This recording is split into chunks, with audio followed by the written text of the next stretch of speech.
Good evening दोस्तों। Hello everyone, how are you? कैसे हैं आप सब? आई होप कि आप सब बहुत अच्छे होंगे। तो दोस्तों, आज हम कक्षा 8वीं एनसीईआरटी इतिहास की इस रोचक कक्षा में आपका स्वागत करते हैं।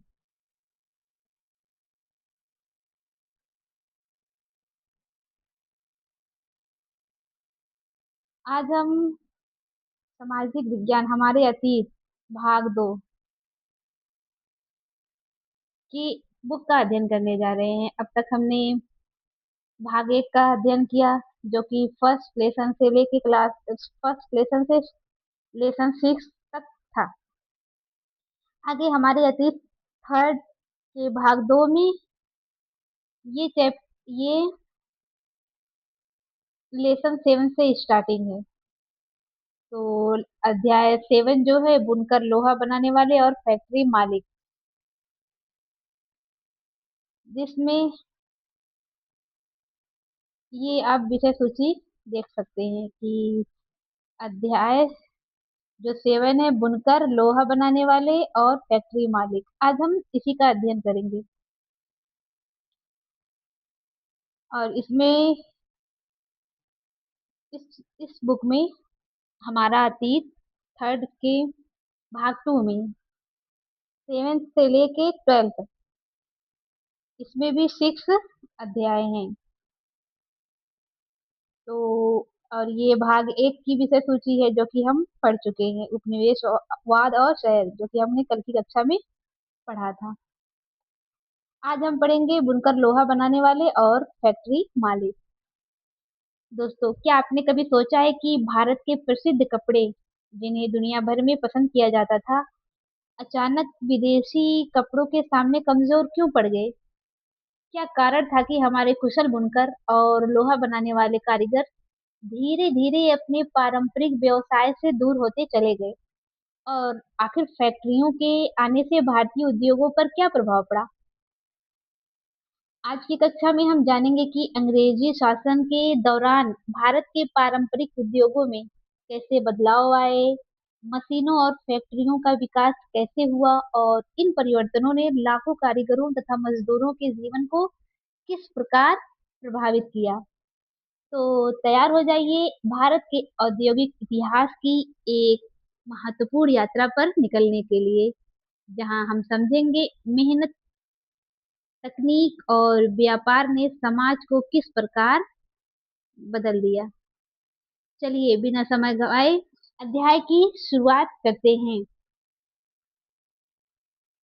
डियर स्टूडेंट, इतिहास हमें सिर्फ बीते हुए समय की कहानी नहीं बताता, बल्कि ये भी सिखाता है कि बदलती परिस्थितियों में जो सीखता और आगे बढ़ता है, वही भविष्य का निर्माता बनता है। आप तो चलिए शुरू करते हैं अपनी इस सीरीज को। आप यहाँ पे 17वीं सदी में सूरत बंदरगाह का व्यापारिक जहाज आप देख सकते हैं। ये एक बंदरगाह है। ये भारत के पश्चिमी तट पर गुजरात स्थित सूरत हिंद महासागर के रास्ते होने वाले व्यापार के सबसे महत्वपूर्ण बंदरगाहों में से एक था। यहाँ पे आप देख सकते हैं। चलिए हम इस अध्याय की शुरुआत कर दे ही देते हैं। इस अध्याय में हम कपड़ा और लोहा व इस्पात उद्योग, इन दो उद्योगों का विशेष अध्ययन करते हुए देखेंगे कि ब्रिटिश शासन के अंतर्गत भारतीय कारीगरों और उद्योगों की दशा क्या थी। आधुनिक विश्व में औद्योगिक क्रांति की दृष्टि से ये दोनों ही उद्योग बहुत महत्वपूर्ण थे। सूती कपड़े के मशीनी उत्पादन ने ही 19वीं सदी में ब्रिटेन की दुनिया का सबसे प्रमुख औद्योगिक राष्ट्र बना दिया था। 1850 के दशक से जब ब्रिटेन का लोहा और इस्पात उद्योग भी पनपने लगा, तो ब्रिटेन दुनिया का कारखाना कहलाने लगा। ब्रिटेन के औद्योगिकरण और भारत पर ब्रिटिश विजय और उपनिवेशीकरण में गहरा संबंध था। आप अध्याय 2 में देख चुके हैं कि ईस्ट इंडिया कंपनी के व्यापारिक हितों की रक्षा करने के लिए किस तरह भारतीय भूभागों पर कब्जे हुए और किस तरह व्यापार का ढांचा बदलता गया। 18वीं सदी के आखिर में ईस्ट इंडिया कंपनी भारत से चीजें खरीदती थी और उन्हें इंग्लैंड व यूरोप में ले जाकर बेच देती थी। इसी क्रय विक्रय से उसे भारी मुनाफा होता था। जैसे जैसे ब्रिटेन का औद्योगिक उत्पादन बढ़ने लगा, वहां के उद्योगपति भारत को अपने औद्योगिक उत्पादों के विशाल बाजार के रूप में देखने लगे। तो इस तरह ब्रिटेन से तैयार माल भारत के बाजारों में आने लगा। इससे भारतीय शिल्पों और उद्योगों पर किस तरह के असर पड़े, प्रस्तुत अध्याय में इसी सवाल पर हम चर्चा करेंगे। ये आप देख सकते हैं, पोटला बुनाई 19वीं सदी के मध्य में ये पोटला बुनाई है। भारतीय कारीगर किस तरीके से इस कपड़े की बुनाई करते थे, आप देख लीजिए।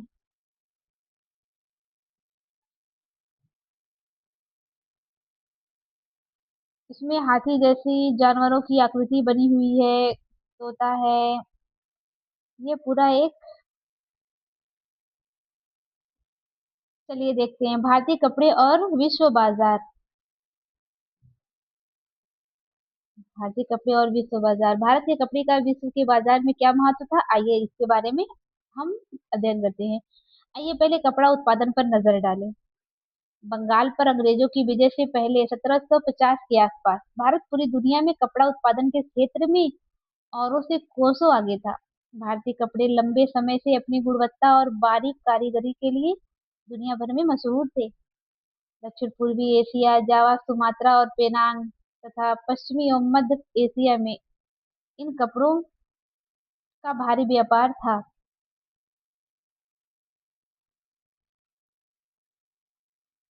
16वीं शताब्दी 16वीं शताब्दी से यूरोप की व्यापारिक कंपनियां यूरोप में बेचने के लिए भारतीय कपड़े खरीदने लगी थी। इस फलते फूलते व्यापार और भारतीय बुनकरों के हुनर की यादें अंग्रेजी और अन्य भाषाओं के बहुत सारे शब्दों में आज भी जिंदा हैं। ऐसे शब्दों की जड़ों को ढूंढना और उनका अर्थ जानना बड़ा मजेदार है। तो आइए शब्दों में इतिहास छुपा है को देखते हैं। यूरोप के व्यापारियों ने भारत से आया बारीक सूती कपड़ा सबसे पहले मौजूदा इराक के मोसुल शहर में अरब के व्यापारियों के पास देखा था। इसी आधार पर वे बारीक बुनाई वाले सभी कपड़ों को मसलिन, जिसे मलमल कहा जाता है, कहने लगे। जल्द ही ये शब्द खूब प्रचलित हो गया। मसालों की तलाश में जब पहली बार पुर्तगाली भारत आए, तो उन्होंने दक्षिण पश्चिम भारत में केरल के तट पर कालीकट में डेरा डाला। यहाँ से वे मसालों के साथ सूती कपड़ा भी लेते गए। कालीकट से निकले शब्द को कैलिका कहने लगे। बाद में हर तरह के सूती कपड़ों को कैलिको ही कहा जाने लगा, कैलिको। ऐसे बहुत सारे शब्द हैं जो पश्चिमी बाजारों में भारतीय कपड़ों की लोकप्रियता की कहानी कहते हैं। चित्र 3 में आप एक ऑर्डर बुक का पन्ना देख सकती हैं, जिसे 1730 में ब्रिटिश ईस्ट इंडिया कंपनी ने कलकत्ता स्थित अपने नुमाइंदों के पास भेजा था। वही के मुताबिक उस साल कपड़े के 5,89,000 थानों का ऑर्डर मिला था। यदि आप इसी बही के पन्नों को पलटते तो आपको पता चलता है कि उसमें सूती और रेशमी कपड़ों की 98 किस्मों का जिक्र किया गया है। यूरोपीय व्यापारी उन्हें पीस बूट्स कहते थे, जो आमतौर पर 20 गज लंबा और 1 गज चौड़ा होता था, चौड़ा थान होता था। आप यहाँ पे ये देख सकते हैं, यही है वो आर्डर बही का एक पन्ना है जो 1730 का है। यहाँ पे भी आप ये इस चित्र में यहाँ पे आप एक जामदानी बुनाई 20वीं सदी की शुरुआत में जामदानी बुनाई देख लीजिए, कितनी खूबसूरत बुनाई की गई है बुनकरों के द्वारा।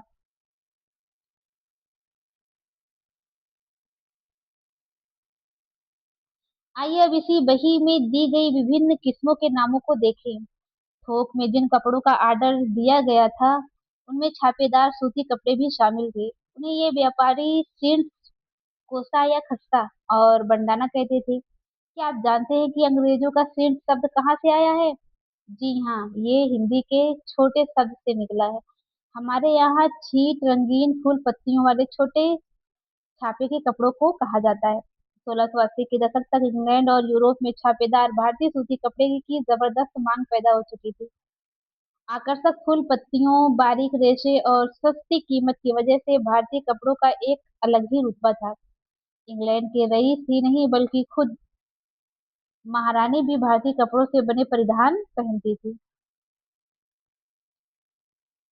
बंडाना शब्द का इस्तेमाल गले या सिर पर पहनने वाले चटक रंग के छापेदार ग्लूबंद के लिए किया जाता था। ये शब्द हिंदी के बांधना शब्द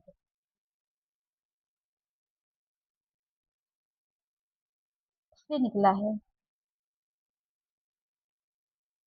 आप यहाँ पे ये देख सकते हैं कि मछलीपट्टनम आंध्र प्रदेश में बारीक कपड़े पर छपाई हुई है। ये देखिए उस दौर की ये खूबसूरत डिजाइन।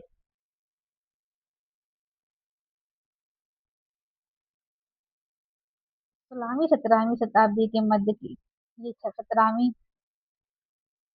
शताब्दी में ये छपाई हुई है। आप देख सकते हैं कितनी दिलकश डिजाइन है ये। इस श्रेणी में चटक रंगों वाले ऐसे बहुत सारी किस्म के कपड़े आते थे जिन्हें बांधने और रंग साजी की विधियों से ही बनाया जाता था। वही में कई दूसरी तरह के कपड़ों का भी जिक्र है जिनका नाम उनके जन्म स्थान के अनुसार लिखा गया है। कासिम बाजार, पटना, कलकत्ता, उड़ीसा, चारपुर आदि।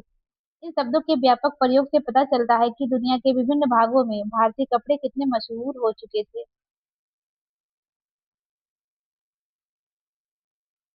अब ये है बंडारा डिजाइन। आप ये 20वीं शताब्दी के प्रारंभ में शुरू हुआ था। आप देख सकते हैं आज भी ये डिजाइन काफी लोकप्रिय है। आज के भी अगर आप कपड़े देखेंगे तो इस तरह की डिजाइनें काफी देखने को आपको मिल सकती हैं। आगे है यूरोपीय बाजारों में भारतीय कपड़ा। तो 18वीं सदी की शुरुआत तक आते आते भारतीय कपड़े की लोकप्रियता से बेचैन इंग्लैंड के ऊन व रेशम निर्माता भारतीय कपड़ों की आयात का विरोध करने लगे थे।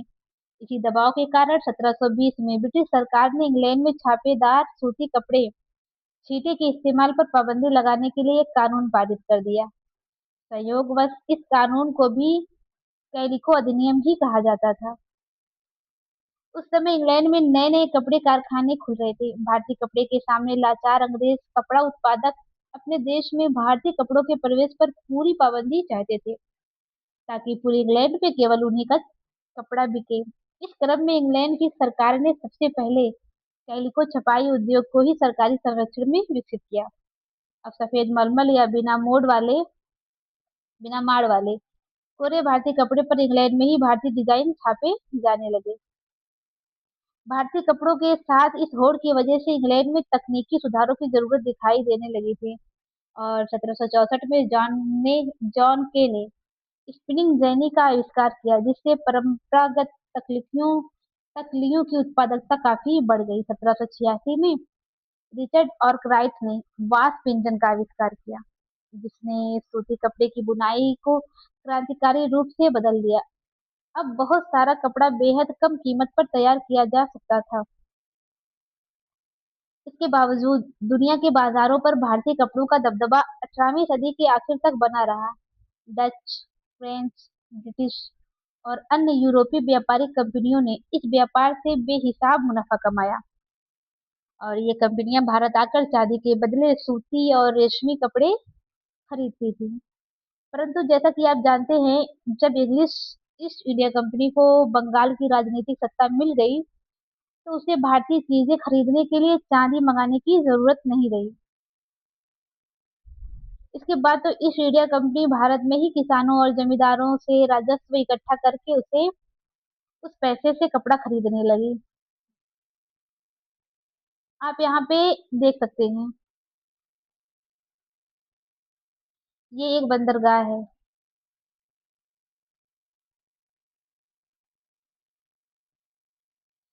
और यहाँ पे ये आप एक इंडिया का मैप देख सकते हैं कि 18वीं सदी के आखिर में बुनाई के मुख्य केंद्र कहाँ कहाँ थे। आप यहाँ पे देख सकते हैं कि लाहौर, पंजाब, सरहिंद।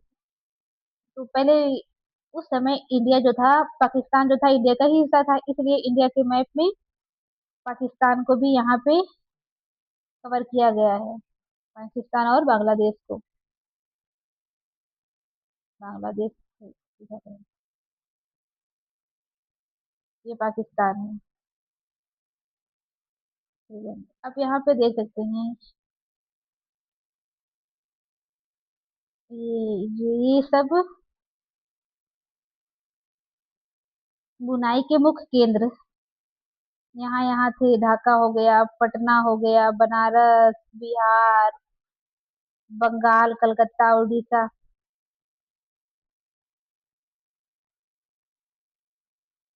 आप जानते हैं कि बुनकर कौन थे? आइए देखते हैं। बुनकर आमतौर पर बुनाई का काम करने वाले समुदायों के ही कारीगर होते थे। वे पीढ़ी दर पीढ़ी इसी हुनर को आगे बढ़ाते थे। बंगाल के तांती, उत्तर भारत के जुलाहे या मोमिन, और दक्षिण भारत के सालेवक, कोल्लार तथा देवांग समुदाय बुनकरों के लिए प्रसिद्ध थे। सूत कातना कपड़ा उत्पादन का सबसे पहला चरण था। ये काम अधिकांशतः महिलाओं के जिम्मे रहता था। चरखा और तकली घर घर में पाए जाते थे। आज भी आप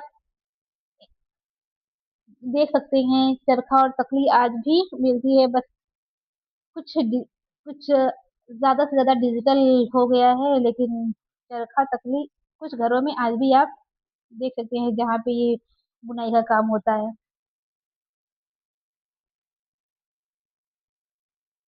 धागे को चरखे पर काट कर तकली पर लपेट दिया जाता था। जब कताई पूरी हो जाती थी तो बुनकर इस धागे से कपड़े बुनते थे। ज्यादातर समुदायों में बुनाई का काम पुरुष करते थे। रंगीन कपड़ा बनाने के लिए रंगरेज इस धागे को रंग देते थे। रंगरेज छपाईदार कपड़ा बनाने के लिए बुनकरों को चिपांगर नामक माहिर कारीगरों की जरूरत होती थी, जो ठप्पे से छपाई करते थे। और हथकरघों पर होने वाली बुनाई और उससे जुड़े व्यवसायों से लाखों भारतीयों की रोजी रोटी चलती थी।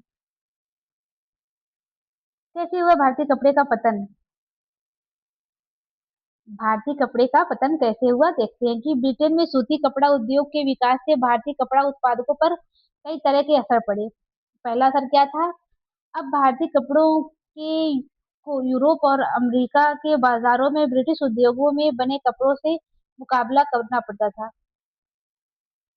दूसरा क्या था? भारत से इंग्लैंड को कपड़े का निर्यात मुश्किल होता जा रहा था, क्योंकि ब्रिटिश सरकार ने भारत से आने वाले कपड़े पर भारी सीमा शुल्क थोप दिए थे। इंग्लैंड में बने सूती कपड़े ने 19वीं सदी की शुरुआत तक भारतीय कपड़े का अफ्रीका, अमेरिका और यूरोप के परंपरागत बाजारों से बाहर कर दिया था। इसकी वजह से हमारे यहाँ के हजारों बुनकर बेरोजगार हो गए थे। और सबसे बुरी मार बंगाल के बुनकरों पर पड़ी। ब्रिटिश और यूरोपीय कंपनियों ने भारतीय माल खरीदने बंद कर दिए थे, और उनके एजेंटों ने तयशुदा आपूर्ति के लिए बुनकरों को पेशगी देना बंद कर दिया था। परेशान बुनकरों ने मदद के लिए बार बार सरकार से गुहार लगाई। यहाँ पे है, आप देख सकते हैं कि व्यापारिक बोर्ड की कार्रवाई 3 फरवरी 1824 के स्रोत से यहाँ पे एक पेज का दिया टुकड़ा दिया गया। हम भूखे मर जाएंगे। क्या था कि 1823 में भारतीय कंपनी सरकार को 12,000 बुनकरों की तरफ से एक पत्र मिला, जिसमें कहा गया था कि हमारे पुरखे और हम लोगों को कंपनी से पेशगी मिलती थी, जिससे हम कंपनी के लिए बढ़िया कपड़े बुनकर अपने अपने परिवारों को पेट पालते थे। हमारी बदनसीबी है कि अब औरांग खत्म कर दिए गए हैं, जिसकी वजह से हम लोगों और हमारे परिवारों के पास आजीविका के साधन नहीं बचे हैं। हम बुनकर हैं और कोई दूसरा कारोबार नहीं जानते। अगर बोर्ड ऑफ ट्रेड, जो कि व्यापार बोर्ड है, हम पर कृपा नहीं करता और हमें कपड़ों के ऑर्डर नहीं देता, तो हम भूखे मर जाएंगे। तो उन्होंने ये एक पत्र लिखा था व्यापारिक बोर्ड। फिर ये सेकंड स्रोत है, कृपया इसे अपने अखबार में प्रकाशित करें। ये भी है, उन्होंने किसी अखबार को लिख कर दिया और कहा कि इसे प्रकाशित करिए। आप इसका स्क्रीनशॉट चाहें तो ले लें और इसे खुद से आप लोग पढ़ लीजिएगा। आज टाइम की कमी की वजह से मैं पूरा पढ़ने में असमर्थ हूँ, ये कह लीजिएगा। आगे है कि लेकिन असली दुर्दिन तो अभी आने वाली थी। 1830 के दशक तक भारतीय बाजार ब्रिटेन में बने सूती कपड़े से पट गए। दरअसल 1880 के दशक तक स्थिति ये हो गई थी कि भारत के लोग जितना सूती कपड़ा पहनते थे उसमें से दो तिहाई ब्रिटेन का बना होता था। इससे न केवल बुनकरों बल्कि सूत काटने वालों को भी की भी हालत खराब होती गई। जो लाखों ग्रामीण महिलाएं सूत काट कर ही अपनी आजीविका चला रही थी वे बेरोजगार हो गई। सोचिए, अंग्रेजों ने भारत पर कितना जुल्म किया था। लेकिन भारत में हथकरघों से होने वाली बुनाई पूरी तरह खत्म नहीं हुई। इसकी वजह यह थी कि कपड़ों की कुछ किस्में मशीनों पर नहीं बन सकती थी। भला जटिल और मनभावन किनारियों वाली साड़ी या परंपरागत बुनाई वाले कपड़े मशीनों पर कैसे बन सकते थे। इन कपड़ों की न केवल रईसों के बीच बल्कि मध्य वर्ग में भी काफी मांग थी और न ही ब्रिटेन के कपड़ा मिलों में वह बेहद मोटा कपड़ा बनता था जिसे भारतीय गरीब पहनते थे।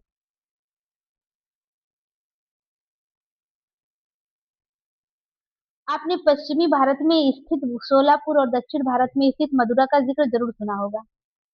ये शहर 19वीं सदी के आखिर में बुनकरों के नए महत्वपूर्ण केंद्र बनकर सामने आए।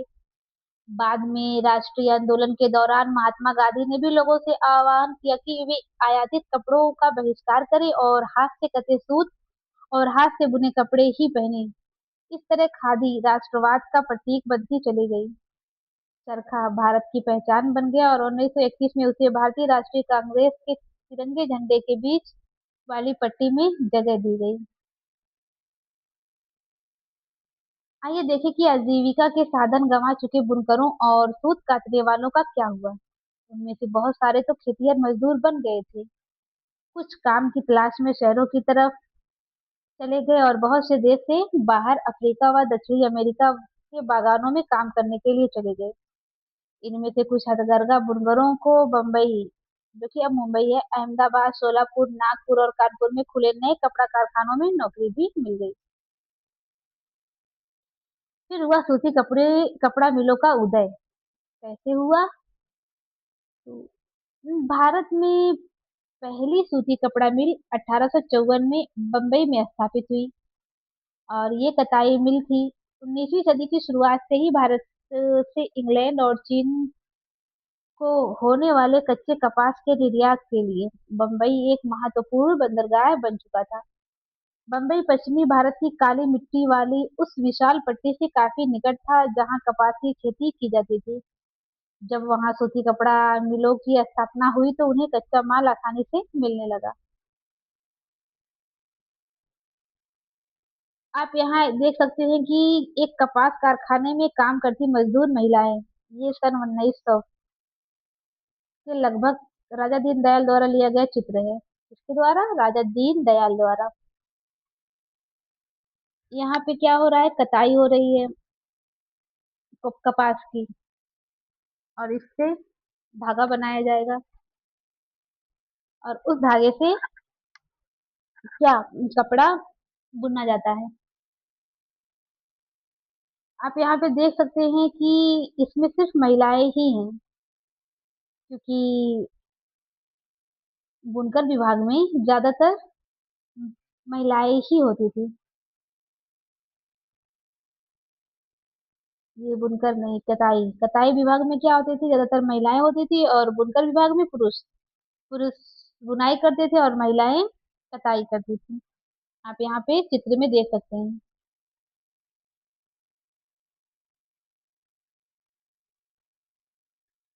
आगे है कि सन 1900 तक आते आते बंबई में 84 कपड़ा मिलें चालू हो चुकी थी। उनमें बहुत सारी मिलें पारसी और गुजराती व्यवसायों ने खोली थी जो चीन के साथ व्यापार के जरिए काफी पैसा कमा चुके थे। इस दौरान दूसरे शहरों में भी ऐसे कई कारखाने खोले गए। अहमदाबाद में पहला कारखाना 1861 में खुला। अगले ही साल संयुक्त प्रांत स्थित कानपुर में भी एक कारखाना खुल गया। सूती कपड़ा मिलों की बढ़ती संख्या के कारण मजदूरों की मांग भी बढ़ने लगी। हजारों गरीब काश्तकार, दस्तकार और खेतिहर कामगार कारखानों में काम करने के लिए शहर की तरफ जाने लगे। प्रारंभिक कुछ दशकों के दौरान भारतीय कपड़ा कारखानों को बहुत सारी समस्याओं से जूझना पड़ा। सबसे पहली समस्या तो यही थी कि इस उद्योग को ब्रिटेन से आए सस्ते कपड़ों का मुकाबला करना पड़ता था और ज्यादातर देशों में सरकारें आयातित वस्तुओं पर सीमा शुल्क लगाकर अपने देश में औद्योगिकरण को बढ़ावा देती थी। इससे प्रतिस्पर्धा खत्म हो जाती थी और संबंधित देश के नवजात उद्योगों को संरक्षण मिलता था। परंतु औपनिवेशिक भारतीय सरकार ने स्थानीय उद्योगों को आमतौर पर इस तरह की सुरक्षा नहीं दी। लिहाजा भारत में औद्योगिक सूती वस्त्रोत्पादन का पहली बड़ी लहर प्रथम विश्व युद्ध के समय दिखाई दी, जब ब्रिटेन से आने वाले कपड़े की मात्रा में काफी कमी आ गई थी और सैनिक जरूरतों को पूरा करने के लिए भारतीय कारखानों से कपड़े का उत्पादन बढ़ाने की मांग की जाने लगी।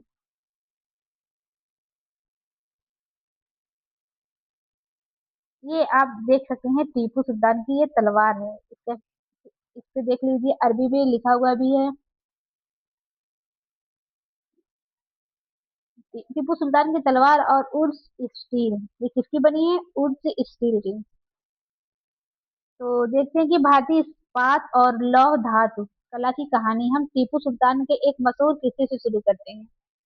ये वही टीपू सुल्तान है जिन्होंने 1799 तक मैसूर पर शासन किया और अंग्रेजों से 4 लड़ाइयां लड़ी और हाथ में तलवार लिए लड़ते लड़ते मारे गए थे। अब टीपू सुल्तान का एक कॉल भी काफी फेमस है, जो कि आपने सुना भी होगा, नहीं सुना है तो आप जान ले कि टीपू सुल्तान ने कहा था,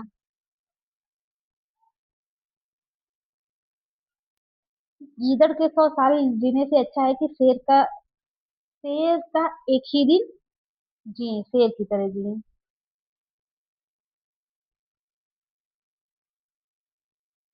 अंग्रेजों से लड़ाइयां लड़ी और मारे गए। टीपू की विश्वविख्यात तलवारें आज इंग्लैंड के संग्रहालय की बहुमूल्य संपत्ति है। ये कहाँ पे है? इंग्लैंड में। लेकिन क्या आप जानते हैं कि टीपू की तलवार इतनी खास क्यों थी? अगर आपको पता है तो बताइए। दरअसल इस तलवार की धार इतनी सख्त और पैनी थी कि वह दुश्मन के लौह कवच को भी आसानी से चीर सकती थी। इस तलवार में ये गुण कार्बन की अधिक मात्रा वाली उर्ज नामक स्टील से पैदा हुआ था, जो पूरे दक्षिण भारत में बनाया जाता था। इस उर्ज स्टील की तलवारें बहुत पैनी और लहरदार होती थी। इनकी ये बनावट लोहे में गड़े कार्बन के बेहद सूक्ष्म कणों से पैदा होती थी। टीपू सुल्तान की मृत्यु के एक साल बाद 1800 में मैसूर की यात्रा करने वाले फ्रांसिस बुकानन, ये फ्रांस के हैं, इस बात का ब्यौरा दिया है कि मैसूर की सैकड़ों प्रगलन भट्टियों में उर्ज स्टील किस तरह बनाया जाता था और इन भट्टियों में लोहे के काठ कोयले के साथ मिलाकर मिट्टी की छोटी छोटी हांडियों में रख दिया जाता था। तापमान की जटिल उतार चढ़ावों को नियंत्रित करते हुए प्रगालक इस्पात की सिल्लियां तैयार कर लेते थे और जिनका न केवल भारत बल्कि पश्चिमी और मध्य एशिया में भी तलवार बनाने के लिए इस्तेमाल किया जाता था। वुड्स स्टील असल में कन्नड़ शब्द उक्कू, तेलुगु शब्द हुक्कू और तमिल व मलयालम शब्द उरक्कू यानी स्टील का ही बिगड़ा हुआ अंग्रेजी रूप है। भारतीय ऊर्ज स्टील ने यूरोपीय वैज्ञानिकों को काफी आकर्षित किया था। विश्वविख्यात वैज्ञानिक और बिजली व विद्युत चुंबकत्व का आविष्कार करने वाले माइकल फैराडे, ये आपके लिए काफी इम्पोर्टेंट है। ये आप नोट कर लीजिएगा कि विश्वविख्यात वैज्ञानिक व बिजली व विद्युत चुंबकत्व का आविष्कार करने वाले कौन है? Michael Faraday. आप हाईलाइट कर लीजिएगा, अपने कॉपी में नोट कर लीजिएगा। नहीं, भारतीय ऊर्ज स्टील की विशेषताओं का 4 साल 1818 से 1822 तक अध्ययन किया, परंतु दक्षिण भारत में इतनी प्रचलित ऊर्ज स्टील निर्माण प्रक्रिया 19वीं सदी के मध्य तक आते आते पूरी तरह लुप्त हो चुकी थी। क्या आप बता सकते हैं कि ऐसा क्यों हुआ होगा? भारत पर अंग्रेजों की जीत के साथ ही यहाँ का तलवार और हथियार उद्योग समाप्त हो गया और भारतीय कारीगरों द्वारा बनाए गए लोहे और इस्पात का स्थान इंग्लैंड से आए लोहे और इस्पात ने ले लिया।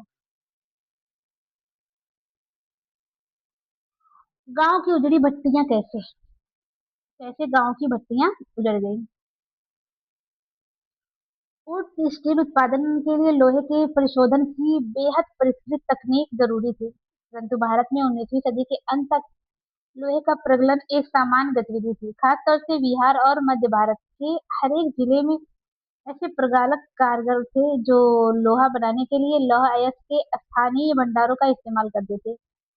इसी लोहे से कारखानों में दैनिक इस्तेमाल के औजार और साधन बनाए जाते थे। ज्यादातर भट्टियां मिट्टी और धूप में सुखाई गई ईंटों से बनी होती थी। प्रगलन का काम पुरुष करते थे जबकि महिलाएं धौकनी चलाती थीं। वे कोयले को लगातार दहकाने के लिए हवा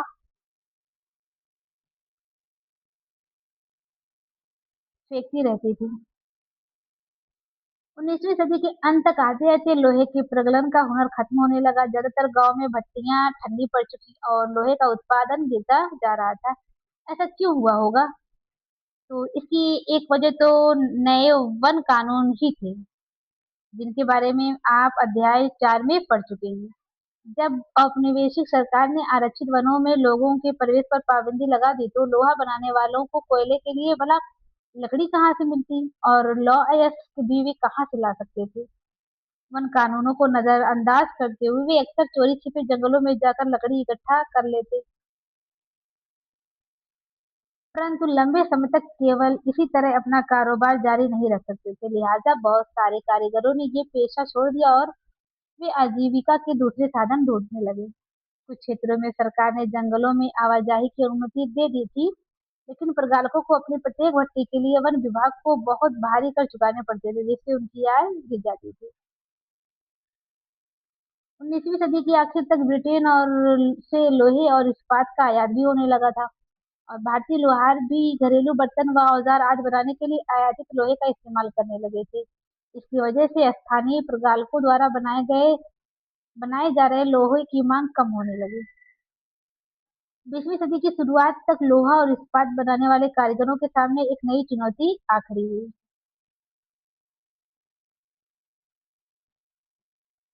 भारत में लोहा व इस्पात कारखानों का उदय साल 1904 की बात है। अप्रैल के महीनों में अमेरिकी भूवैज्ञानिक चार्ल्स वेल और जमशेदजी टाटा के सबसे बड़े बेटे दोराबजी टाटा, जो कि छत्तीसगढ़ में लौह अयस्क भंडारों की खोजबीन करते घूम रहे थे, वे भारत में एक आधुनिक लौह एवं इस्पात संयंत्र लगाने के लिए अच्छे लौह अयस्क भंडारों की तलाश में कई महीने और काफी सारा पैसा खर्च कर चुके थे।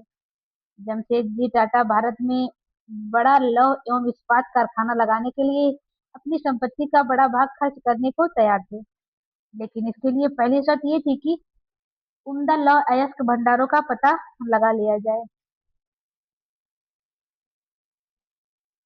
एक दिन कई घंटे तक जंगल की खाक छानने के बाद वेल और दोराब जी एक छोटे से गांव में जा पहुंचे। उन्होंने वहां देखा कि कुछ स्त्री पुरुष टोकरियों में भरकर लौह अयस्क ले जा रहे थे। ये अगरिया समुदाय के लोग थे। जब उनसे पूछा गया कि वे अयस्क कहाँ ले गए से लाए हैं, तो उन्होंने दूर स्थित एक पहाड़ी की तरफ उंगली उठा दी। वेल और दोराब जी घने जंगल से होते हुए काफी देर बाद थक कर उस पहाड़ी पर जा पहुंचे और पहाड़ी का अध्ययन करने के बाद वेल ने बताया कि उन्हें जिस चीज की तलाश थी वह मिल चुकी थी। रजहारा पहाड़ियां दुनिया की सबसे बेहतरीन लौह अयस्क भंडारों में से एक थी,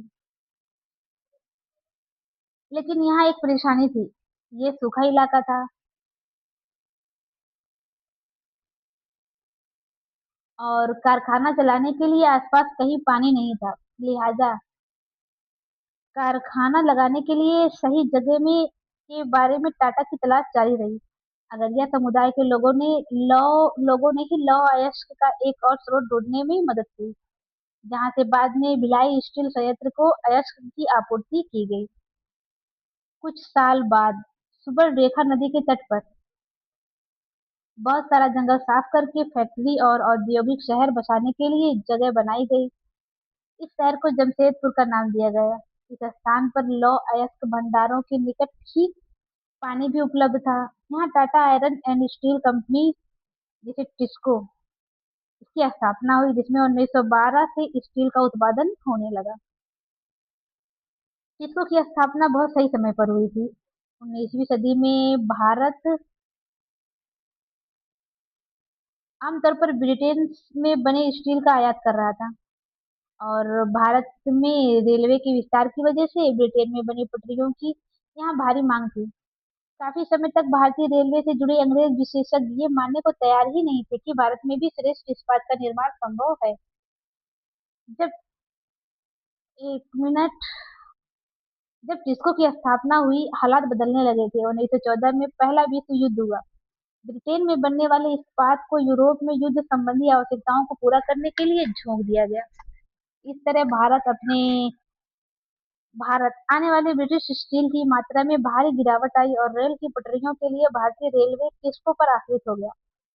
जब युद्ध लंबा खिंच गया तो टिस्को को युद्ध के लिए गोलों की खोल और रेलगाड़ियों के पहिए बनाने का भी काम सौंप दिया गया।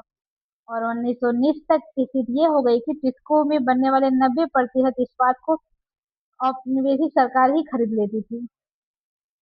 जैसे जैसे समय बीता, टिस्को समूचे ब्रिटिश साम्राज्य में इस्पात का सबसे बड़ा कारखाना बन चुका था। सूती कपड़े की तरह लोहे एवं इस्पात के मामले में भी औद्योगिक विस्तार तभी शुरू हुआ जब भारत में ब्रिटिश आयात गिरने लगा और भारतीय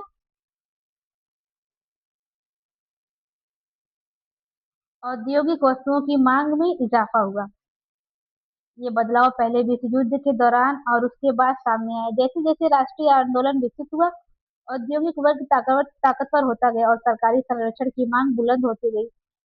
भारत पर अपना नियंत्रण बनाए रखने के लिए संघर्षरत ब्रिटिश सरकार को औपनिवेशिक शासन के आखिरी दशकों में इनमें से बहुत सारी मांग माननी पड़ी।